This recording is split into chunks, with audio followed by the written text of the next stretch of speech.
Hello friends, எல்லாருக்கும் வணக்கம். இன்றைக்கி நம்ம நிக்கிஸ் கிச்சனில் நல்ல டேஸ்டான முட்டை பெப்பர் கறி எப்படி செய்கிறது அப்படிங்கிறத பார்க்கலாம். யூஸ்வலாக செய்கிற முட்டைக்கறி இல்லாமல் இது கொஞ்சம் வித்தியாசமாக நல்ல ருசியாக இருக்கும். இது இப்போ எப்படி செய்கிறது, இதுக்கான அளவுகள் என்னென்ன அப்படிங்கிறத பார்த்துடலாம் வாங்க. இந்த முட்டைக்கறி செய்கிறதுக்கு முதல்ல ஒரு பேனில் 2 டேபிள் ஸ்பூன் ஆயில் போட்டுக்கிறேன். இதில் தேங்காய் இந்த கறி பண்ணால் ரொம்பவே நல்லாயிருக்கும். தேங்காய் பிடிக்காதவங்க ஆயில் ஊற்றிக்கலாம். ஆயில் சுடானதும் இதில் ஒரு பிரியாணி இலை, 1 இன்ச் அளவுக்கு பட்டை, 3 கிராம்பு, 2 ஏலக்காய் சேர்த்து நல்லா பொரிய விட்டுறலாம்.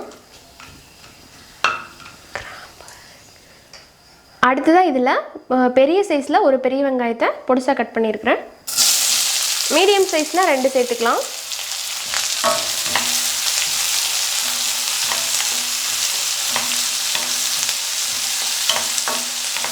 இதோடவே கருவேப்பிலை,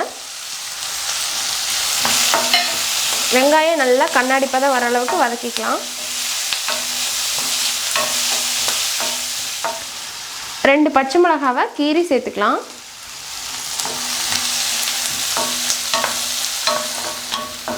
இப்போ வெங்காயம் நல்லா வதங்கி ப்ரௌன் ஆயிடுச்சு. இப்போது ஒரு 2 டீஸ்பூன் அளவுக்கு இஞ்சி பூண்டு விழுது சேர்த்து நல்லா வதக்கணும். இப்போ இதை ஒரு டைம் நல்லா வதங்கினதுக்கப்புறமா இதில் மீடியம் சைஸில் 2 தக்காளியை அரைச்சி தக்காளி பியூரியாக எடுத்திருக்கேன், அதை சேர்த்துடலாம். கட் பண்ணி கூட சேர்த்துக்கலாம். நான் கிரேவி கிடைக்கணும் அப்படிங்கிறதுக்காக அரைச்சி சேர்க்குறேன். இப்போ இது நல்லா பச்சை வாசம் போகிற அளவுக்கு வதக்கணும். தக்காளி நல்லா பச்சை வாசம் போயிடணும், அப்போ தான் நல்லாயிருக்கும். இல்லாட்டி பச்சை வாடை அடிச்சுட்ருக்கும் குழம்பு. இப்போ பாருங்கள், தக்காளியோட பச்சை வாசம் போனதும் நம்ம இதில் பொடிகள்லாம் சேர்த்துடலாம். 1/4 டீஸ்பூன் மஞ்சத்தூள், 2 டீஸ்பூன் அளவுக்கு மல்லித்தூள் எடுத்திருக்கேன், 1 டீஸ்பூன் மிளகாய்த்தூள். நம்ம இதில் மிளகுத்தூளும் சேர்க்க போகிறோம். பாதி காரம் மிளகுத்தூள் அளவுக்கு சேர்த்துக்க போகிறோம். அதனால் மிளகாய்த்தூள் கொஞ்சமாக சேர்த்துக்கிட்டால் போதும். கூடவே 1 டீஸ்பூன் அளவுக்கு மிளகுத்தூள்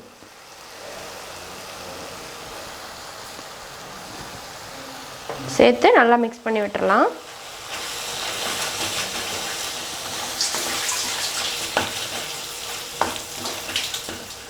ஒரு டைம் மிக்ஸ் பண்ணதுக்கப்புறமா தேவையான அளவுக்கு நம்ம இதில் தண்ணி சேர்க்க போகிறோம். இப்போ தண்ணி சேர்க்குறதுக்கு முன்னாடி பாருங்கள், நான் ஒரு ஸ்மால் சைஸில் 3 உருளைக்கிழங்கு எடுத்திருக்கேன், சின்ன உருளைக்கிழங்கா. அதை பச்சையாக தான் தோலை உரிச்சிட்டு 2ஆக கட் பண்ணி வச்சுருக்கிறேன். இப்போ அதை சேர்த்துடலாம். சேர்த்து ஒரு டைம் மிக்ஸ் பண்ணதுக்கப்புறமா நம்ம தண்ணி சேர்க்க போகிறோம்.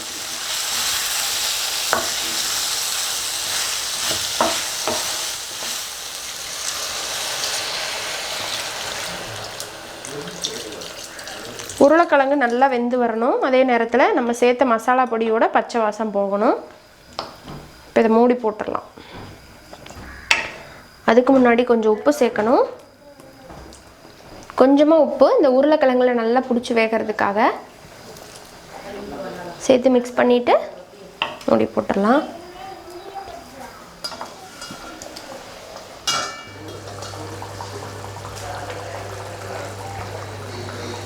இப்போ கிட்டத்தட்ட ஒரு 7-8 நிமிஷத்துக்கிட்ட ஆயிடுச்சு. உருளைக்கிழங்கு நல்லா வெந்திருக்கும், பார்க்கலாம்.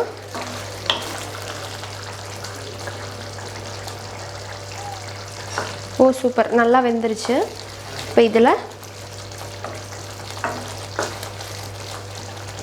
நல்லா ஒரு டைம் மிக்ஸ் பண்ணிவிட்டு நம்ம என்ன சேர்த்துக்க போகிறோம்னு பார்த்தீங்கன்னா 1 டம்ளர் அளவுக்கு திக்கான தேங்காய் பால்.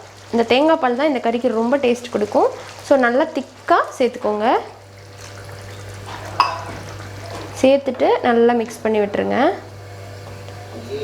ஸோ இதுக்கு கண்டிப்பாக காஷ்மீரி சில்லி போடாதீங்க. இந்த மாதிரி கலரில் இருந்தால் தான் இந்த கறி நல்லாயிருக்கும். ஸோ இதை சேர்த்துட்டு இது ஒரு மீடியம் ஃப்ளேமில் ஒரு 2-3 கொதி வரட்டும். அதுக்குள்ளே நம்ம என்ன பண்ணுறோம் அப்படின்னு பார்த்தீங்கன்னா, இதில் கடைசியாக கரம் மசாலா அப்படி இல்லைன்னா சிக்கன் மசாலா சேர்த்துக்கலாம். உங்கள்கிட்ட எது இருக்கோ அதை சேர்த்துக்கோங்க. ஒரு 1/2 டீஸ்பூன் அளவுக்கு சேர்த்தா போதும். சேர்த்து ஒரு ஜஸ்ட் ஒரு ஃப்ளேவருக்கு தான் இது நல்லா மிக்ஸ் பண்ணி விட்டுறலாம். மிக்ஸ் பண்ணிவிட்டு இப்போ இதில் தேவைன்னா நீங்கள் தண்ணி கூட ஆட் பண்ணிக்கலாம். பார்த்தீங்கன்னா கொஞ்சம் திக்காக இருக்கிற மாதிரி இருக்குது. நான் வந்து கொஞ்சம் தண்ணி சேர்த்துக்கிறேன். தண்ணி சேர்த்துட்டு மறுபடியும் ஒரு டைம் மிக்ஸ் பண்ணதுக்கப்புறமா நம்ம இதில் முட்டை சேர்த்துக்க போகிறோம். ஸோ இது வந்து ரொம்ப திக்கான கிரேவியாக நான் பண்ணல. உங்களுக்கு அப்படி தேவைனாலும் நீங்கள் அப்படியும் பண்ணிக்கலாம். நல்ல வாசமாக இருக்குங்க. இப்போ இதில் பார்த்தீங்கன்னா நான் அப்படியே கொஞ்சமாக தானே உப்பு சேர்த்தேன். ஸோ இப்போவும் கொஞ்சம் சேர்த்துக்க போகிறேன். பத்தாமல் இருக்குது. உருளைக்கிழங்கு மட்டும் தான் சேர்த்தேன். இப்போ குழம்புக்கும் சேர்த்துட்டு நல்லா மிக்ஸ் பண்ணி விட்டுட்டு நம்ம இதில் முட்டை சேர்த்துடலாம். முட்டை வந்து வேக வச்ச முட்டை சேர்த்துக்கலாம், அப்படி இல்லைனா உடச்சி ஊற்றியும் சேர்த்துக்கலாம். ரெண்டுமே ரொம்ப நல்லாயிருக்கும். நான் வந்து ஆல்ரெடி இன்றைக்கி வேக வச்சு வச்சுருக்கேன். ஒரு 3 முட்டையை பார்த்திங்கன்னா 3 முட்டையை வேக வச்சு வச்சுருக்கேன். இப்போ இதை வந்து கட் பண்ணி சேர்த்துக்க போகிறேன். அப்படியே முழுசாகவும் சேர்க்கலாம். இன்னும் கொஞ்சம் கட் பண்ணி சேர்த்தோம்னா நல்ல ஃப்ளேவர்லாம் உள்ளே இறங்கும். இதே மாதிரி நான் எல்லா முட்டையும் கட் பண்ணிக்கிறேன்.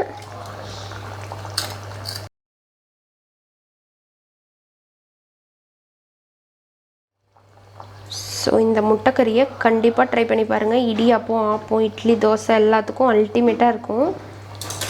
இந்த பெப்பர் அதிகமாக போட்டு மிளகாத்தூள் வந்து கம்மியாக போட்டு செய்கிற இந்த கிரேவி ப்ளஸ் உருளைக்கிழங்கோட செம்ம டேஸ்ட்டாக இருக்கும் வாசம். இப்போ இதை சேர்த்தாச்சு இல்லைங்களா? இப்போ லைட்டாக அந்த குழம்பெல்லாம் இதில் படுற மாதிரி மிக்ஸ் பண்ணிடுங்க. ரொம்ப மிக்ஸ் பண்ண வேண்டாம், உடஞ்சி போயிடும். இப்போ அகைன் வந்து நம்ம லிட் போட்டுடலாம். இது நல்லா மிக்ஸ் ஆகி வரட்டும், வெயிட் பண்ணலாம். இப்போ கரெக்டாக ஒரு 5 நிமிஷம் ஆயிருக்கு. ஸோ நம்ம முட்டைக்கறி நல்ல வாசனையாக ரெடி ஆகிடுச்சுங்க.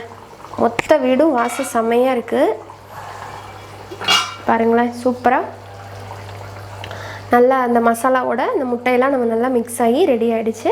இப்போ ஃபைனலாக இதில் பொடி பொடியாக கட் பண்ண மல்லி இலை தூவி நம்ம ஃபினிஷ் பண்ண போகிறோம்.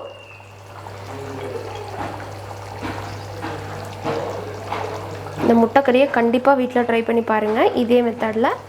இதுக்கு முன்னாடி நம்ம சேனலில் நிறைய வெரைட்டி ஆஃப் முட்டைக்கறி, முட்டை குழம்பு, முட்டை தொக்கு எல்லாமே அப்லோட் பண்ணியிருக்கிறோம். அதோட லிங்க் எல்லாமே டிஸ்கிரிப்ஷனில் இருக்குது. நீங்கள் போய் பாருங்கள். பிடிச்சிருந்ததுன்னா சப்ஸ்கிரைப் பண்ணிக்கோங்க. அதை வீட்டில் ட்ரை பண்ணி பாருங்கள். எல்லாமே ஒன்று ஒரு டேஸ்ட்டில் இருக்கும். ரொம்பவே நல்லாயிருக்கும்.